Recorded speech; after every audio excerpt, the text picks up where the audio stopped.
যুক্তরাজ্যে ওজন কমানোর ওষুধ খেয়ে ড্রাগের পার্শ্ব প্রতিক্রিয়ায় শত শত মানুষ হাসপাতালে ভর্তি হয়েছেন। এখন পর্যন্ত একজন মারাও গেছেন।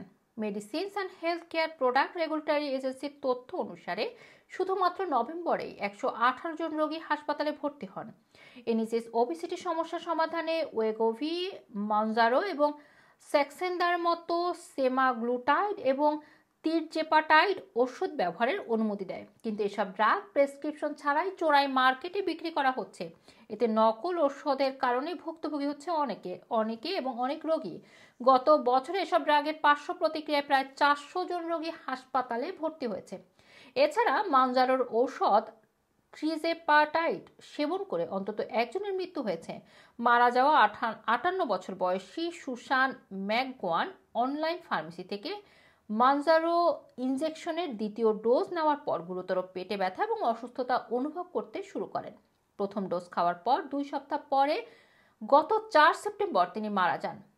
অর্গান ফেলিওর, সেপটিক শক এবং প্যানকিয়াটাইটিসে আক্রান্ত হয়ে মারা যান ওই ব্যক্তি। যুক্তরাজ্যের আনুমানিক 1/2 মিলিয়ন মানুষ ওজন কমানোর ওষুধ ব্যবহার করছে, তবে এর মধ্যে মাত্র 5% রোগী এনএইচএস এর অনুমতি নিয়ে থাকে।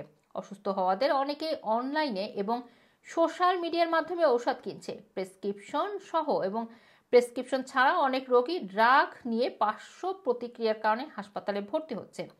Medicine and health care regulatory agency জানিয়েছে, বাজারে অনেক নকল ওজন কমানোর ওষুধ পাওয়া যায়। এসব ওষুধ সেমাগ্লুটাইড না দিয়ে ইনসুলিন ব্যবহার করা হয়। এর ফলে ব্লাডে গ্লুকোজের পরিমাণ বেড়ে যাওয়ায় রোগী হাইপোগ্লাইসেমিক শক এবং কোমায় চলে যেতে পারে।